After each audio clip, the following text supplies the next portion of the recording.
Muy buenos días a todos nuestros oyentes y bienvenidos a un nuevo episodio de Yepe Coffee Podcast. Hoy vamos a abordar un tema que genera muchas consultas, especialmente en el ámbito empresarial: el impuesto a los grandes patrimonios en Venezuela. Así es, un tema que si bien no aplica a todas las empresas, es fundamental comprenderlo, especialmente para aquellas que manejan patrimonios considerables o que proyectan un crecimiento importante en el futuro. Exactamente. Para comenzar, ¿podría explicarnos en términos sencillos qué es el impuesto a los grandes patrimonios y a quiénes afecta en el contexto empresarial? Claro que sí. Imaginen que el gobierno busca una contribución adicional de quienes tienen una mayor capacidad económica. Aquí es donde entra en juego el impuesto a los grandes patrimonios, el cual se aplica sobre el patrimonio neto de las empresas que el SENIAT ha calificado como sujetos pasivos especiales. Entiendo. Entonces, este impuesto no aplica a todas las empresas, solo a aquellas que manejan grandes patrimonios y que son consideradas sujetos pasivos especiales por el SENIAT. Exactamente. Para que una empresa entre en esta categoría, debe superar un umbral de ingresos anuales bastante alto establecido por el SENIAT. Es decir, no se trata simplemente de tener activos, sino de generar ingresos considerables que demuestren una gran capacidad económica. Y en términos concretos, ¿qué se considera como gran patrimonio a efectos de este impuesto? Para este año 2024, la base mínima tributable es de 1.350 millones de bolívares, lo que nos da una idea del orden de magnitud que se maneja.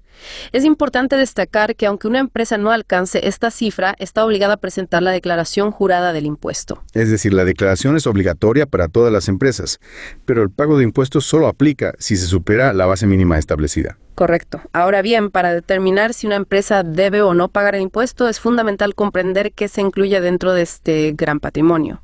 Claro, porque cuando hablamos de patrimonio no se trata solo de dinero en efectivo. Exactamente. El patrimonio empresarial abarca una amplia gama de bienes y derechos. Estamos hablando de bienes inmuebles como terrenos, oficinas, galpones, bienes muebles como vehículos, maquinarias, equipos de oficina, acciones de sociedades venezolanas e incluso en algunos casos joyas u obras de arte si forman parte del patrimonio de la empresa. Es decir, se toma en cuenta prácticamente todo lo que tenga un valor económico para la empresa. Así es. Y esto nos lleva a otra pregunta importante. ¿Qué sucede con los bienes que una empresa pueda tener en el extranjero? También se consideran para el cálculo del impuesto a los grandes patrimonios. Me imagino que esa es una duda frecuente, especialmente para empresas con operaciones internacionales. Sin duda. En este punto, la residencia de la empresa juega un papel fundamental. ¿A qué se refiere con residencia en este contexto? Para efectos de este impuesto, una empresa se considera residente en Venezuela si cumple con alguno de los siguientes criterios: haber sido constituida bajo las leyes venezolanas, tener su domicilio fiscal o estatutario en el país, o tener la sede de dirección efectiva en Venezuela. Es decir, que si una empresa cumple con alguna de esas condiciones, se considera residente en Venezuela para efectos fiscales, incluso si tiene operaciones en otros países. Exactamente. Y en ese caso, todos sus bienes, sin importar dónde se encuentren, se toman en cuenta para el cálculo del impuesto a los grandes patrimonios. Ya veo, la residencia fiscal es un factor clave. Ahora bien, ¿qué ocurre con las empresas que no están domiciliadas en Venezuela, pero que realizan actividades comerciales en nuestro país? También están sujetas a este impuesto. Excelente pregunta.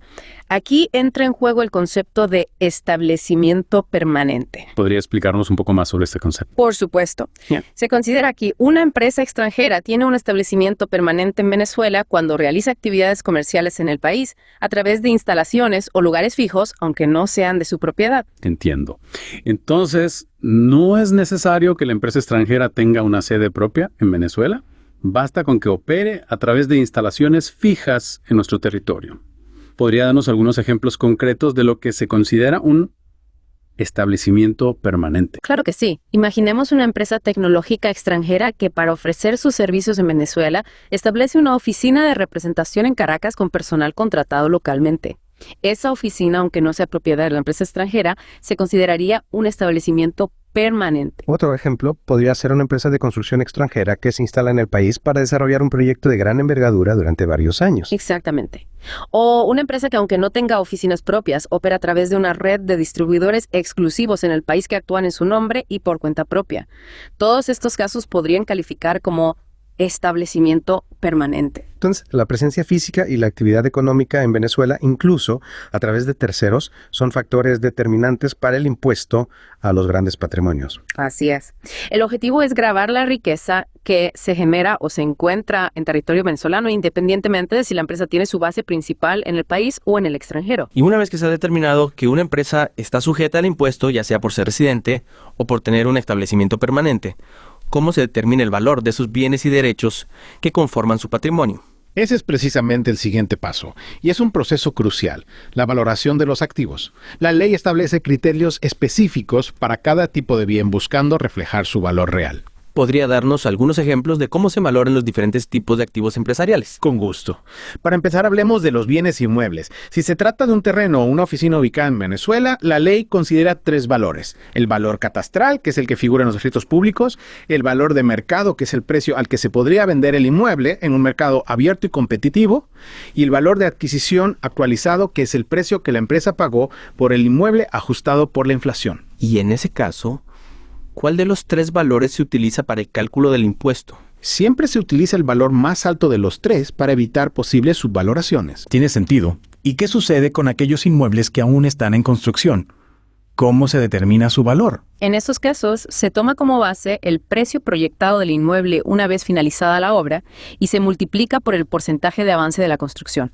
Es decir, se calcula el valor proporcional a lo que ya se ha construido hasta la fecha de cierre del ejercicio fiscal. Es decir, se toma en cuenta el valor potencial del inmueble considerando su estado actual de desarrollo. Exactamente. Y por supuesto, a este valor se le sumarían las mejoras que se hayan realizado en el inmueble.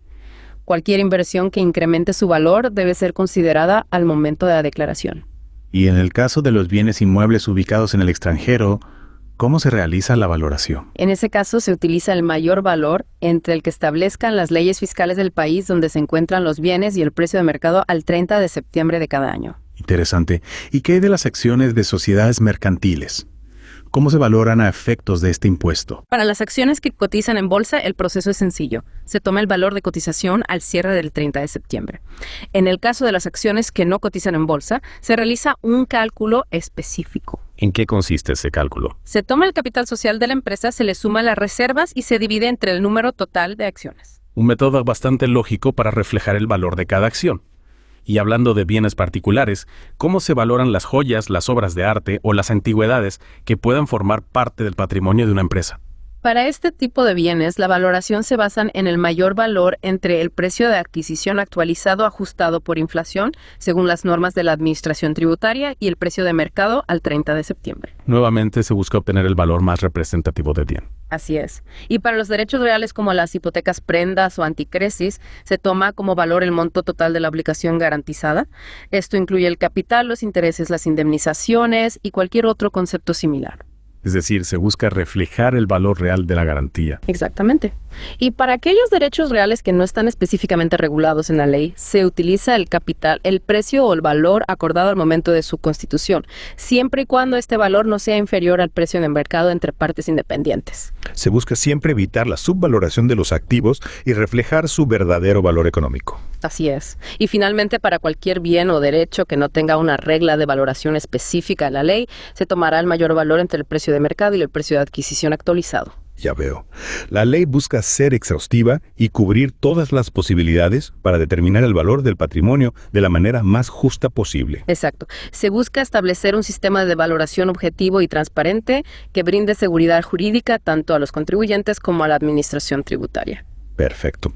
Y hablando de la administración tributaria, ¿qué facultades tiene para garantizar el cumplimiento de las obligaciones relacionadas con este impuesto? La Administración Tributaria tiene la facultad de acceder a la información financiera de las empresas, establecer mecanismos de control, iniciar procedimientos de fiscalización y, en caso de ser necesario, ejercer la acción de cobro ejecutivo e incluso el embargo de bienes. Entiendo. Son medidas que buscan asegurar el cumplimiento de la ley y evitar la evasión fiscal. Exactamente. Y es importante mencionar que la ley también establece la obligación de ciertas entidades, como jueces, registradores, notarios, instituciones financieras, entre otras, de proporcionar a la Administración Tributaria la información que ésta requiera para el control del impuesto a los grandes patrimonios. Una medida que busca la transparencia y la colaboración entre diferentes actores. Así es. Se busca crear un sistema más robusto y eficiente para la recaudación de este impuesto. Excelente. Y ahora que ya hemos profundizado en quiénes están sujetos al impuesto, qué se considera parte del patrimonio y cómo se calcula su valor, me gustaría pasar a un tema crucial. Las exenciones. Existen bienes o derechos que, a pesar de formar parte del patrimonio empresarial, estén exentos del pago de este impuesto. Así es. La ley contempla una serie de exenciones que buscan, por ejemplo, proteger el patrimonio personal de los empresarios, incentivar ciertas actividades económicas o cumplir con acuerdos internacionales. ¿Podría detallarnos algunas de estas exenciones? Por supuesto. En primer lugar, tenemos a los entes públicos como la República, el Banco Central de Venezuela y los entes descentralizados funcionalmente. Estas entidades están completamente exentas del pago de este impuesto. Lo cual tiene sentido dado que son entidades públicas. Exactamente. También se encuentra exenta la vivienda principal del contribuyente, siempre y cuando esté registrada como tal ante la administración tributaria. Un punto importante a destacar, ya que protege el patrimonio familiar de los empresarios. Así es. Y hablando de patrimonio familiar, el ajuar doméstico también está exento. Esto incluye los efectos personales, utensilios domésticos y muebles del hogar, excepto, claro, está aquellos bienes considerados de gran valor como obras de arte de renombre. Claro, tiene sentido que se excluyan esos bienes de lujo. ¿Qué otras exenciones existen? También se exonera a las prestaciones sociales y otros beneficios laborales, incluyendo los aportes y rendimientos de los fondos de ahorro y cajas de ahorro de los trabajadores. Una excelente noticia para los empleados, ya que sus ahorros para el futuro no se ven afectados por este impuesto. Así es. Y en un esfuerzo por promover el sector productivo, se exonera a los activos invertidos en actividades agrícolas, pecuarias, acuícolas, piscícolas y pesqueras, siempre y cuando sean la actividad principal del contribuyente y se realicen a nivel primario. Una medida que busca impulsar el desarrollo del campo y la producción nacional. Exactamente. Además, la obra propia de los artistas, mientras sea de su propiedad, también está exenta. Interesante. Se busca promover y proteger el trabajo de los artistas venezolanos. Así es. Y por último, tenemos los bienes situados en el país que pertenecen a misiones diplomáticas y consulares extranjeras. Estos están exentos en la medida en que lo establezcan los convenios internacionales y bajo el principio de reciprocidad. Tiene sentido, es un tema de acuerdos y relaciones internacionales. Exactamente. Y es importante recordar que estas exenciones están sujetas a las condiciones y requisitos establecidos en la ley, por lo que siempre es recomendable consultar con un experto para determinar si aplican en cada caso específico. Sin duda alguna, la asesoría especializada es fundamental en este tipo de temas fiscales. Ahora bien, ya hemos visto cómo se determina el valor del patrimonio y qué bienes están exentos sin impuesto. Exactamente. Una vez que se han valorado todos los bienes y se han aplicado las exenciones correspondientes, el siguiente paso es calcular el monto final del impuesto a pagar. Claro, porque al final del día lo que realmente importa para las empresas es saber cuánto deberán pagar por este concepto. ¿Cómo se realiza ese cálculo? La alícuota impositiva aplicable al valor de patrimonio neto es del 0,25%. 0,25%. Es decir, se multiplica el valor del patrimonio neto una vez deducidas las exenciones por 0,25%. Eso nos da el monto del impuesto a pagar. Entonces, si una empresa tiene un patrimonio neto de, digamos, 2.000 millones de bolívares después de aplicar las exenciones, tendría que pagar 5 millones de bolívares por concepto de impuesto a los grandes patrimonios. Exactamente. Esa es la mecánica del cálculo. Es importante destacar que este impuesto se causa anualmente sobre el valor de patrimonio neto al 30 de septiembre de cada año. Entiendo. Es decir, que las empresas deben realizar este cálculo cada año tomando como referencia la situación de su patrimonio al cierre del ejercicio fiscal. Y el pago del impuesto también se realiza de forma anual. Así es. El pago del impuesto a los grandes patrimonios debe hacerse en el plazo y bajo las formas y modalidades que establezca la Administración Tributaria. Y hablando de plazos y modalidades de pago, ¿qué sucede si por alguna razón una empresa deja de estar sujeta a este impuesto durante el año? Por ejemplo, si una empresa reduce sus ingresos considerablemente o vende una parte importante de sus activos. Hay situaciones que pueden dar por concluido el periodo impositivo incluso si no ha transcurrido un año completo. Por ejemplo, la extinción de la persona jurídica, el cambio de residencia al extranjero o la transformación de la forma jurídica de la empresa. Entonces son eventos que modifican la condición de la empresa como sujeto del impuesto. Exactamente. Y en estos casos, la declaración y pago del impuesto se realizarían hasta la fecha en que ocurrió el evento que da por terminado el periodo impositivo. Es importante que las empresas estén al tanto de estos detalles para evitar cualquier tipo de inconveniente con la administración tributaria. Hablando de inconvenientes, ¿qué sucede si una empresa no cumple con sus obligaciones en relación a este impuesto? El incumplimiento de las normas establecidas en la ley puede acarrear sanciones de acuerdo a lo establecido en el Código Orgánico Tributario. Por eso es fundamental que las empresas lleven un control adecuado de sus activos y cumplan con sus obligaciones de declaración y pago en tiempo y forma. Totalmente de acuerdo. Cumplir con las obligaciones fiscales es esencial para cualquier empresa que quiera operar de forma transparente y evitar posibles contingencias. Ahora bien, para ir cerrando nuestra conversación de hoy, me gustaría tocar un punto que considero crucial para nuestros oyentes. ¿Qué recomendaciones prácticas les daría a los empresarios para afrontar este impuesto de la mejor manera? En primer lugar, y esto es fundamental, recomiendo a todas las empresas que se asesoren con expertos en la materia. Un asesor fiscal con experiencia en el impuesto a los grandes patrimonios puede marcar la diferencia. ¿Y en qué sentido? Un asesor especializado puede ayudar a las empresas a determinar si están sujetas al impuesto, identificar y valorar correctamente todos sus bienes y derechos, aplicar las exenciones a las que tengan derecho y, por supuesto, cumplir con las obligaciones de declaración y pago en tiempo y forma. Es decir, que la asesoría especializada puede brindar tranquilidad y seguridad a las empresas a la hora de afrontar este impuesto. Exactamente. Y además de la asesoría profesional, es fundamental que las empresas mantengan una contabilidad organizada y actualizada de todos sus activos y pasivos.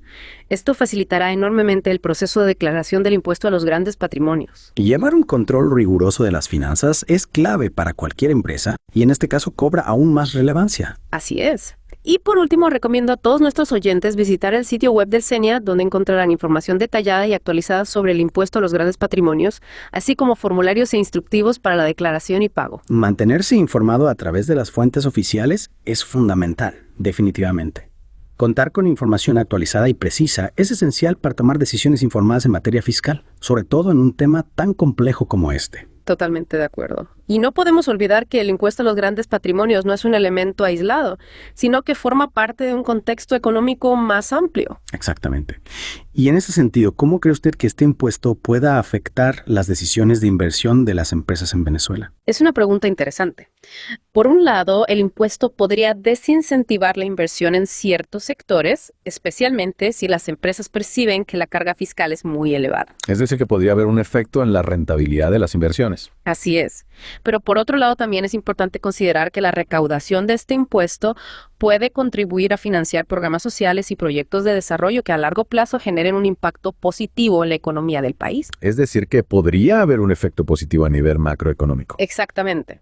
Se trata de encontrar un equilibrio entre la necesidad de recaudar ingresos para el Estado y la importancia de mantener un clima de inversión favorable para las empresas. Un verdadero desafío para las autoridades económicas. Y en ese contexto, ¿qué estrategias pueden implementar las empresas para optimizar el pago de este impuesto siempre dentro del marco legal, por supuesto? Bueno, además de lo que ya hemos mencionado, como contar con una contabilidad impecable y la asesoría de expertos, las empresas pueden evaluar la posibilidad de realizar inversiones en áreas que estén exentas del impuesto, como el sector agrícola o el desarrollo de proyectos de impacto social. Es decir, que la planificación estratégica y el conocimiento profundo de la legislación fiscal son claves para que las empresas puedan afrontar este impuesto de la mejor manera posible. Sin duda alguna. Las empresas que sean capaces de adaptarse a este nuevo escenario fiscal buscando oportunidades dentro de las regulaciones existentes tendrán mayores posibilidades de éxito en el largo plazo. Totalmente de acuerdo.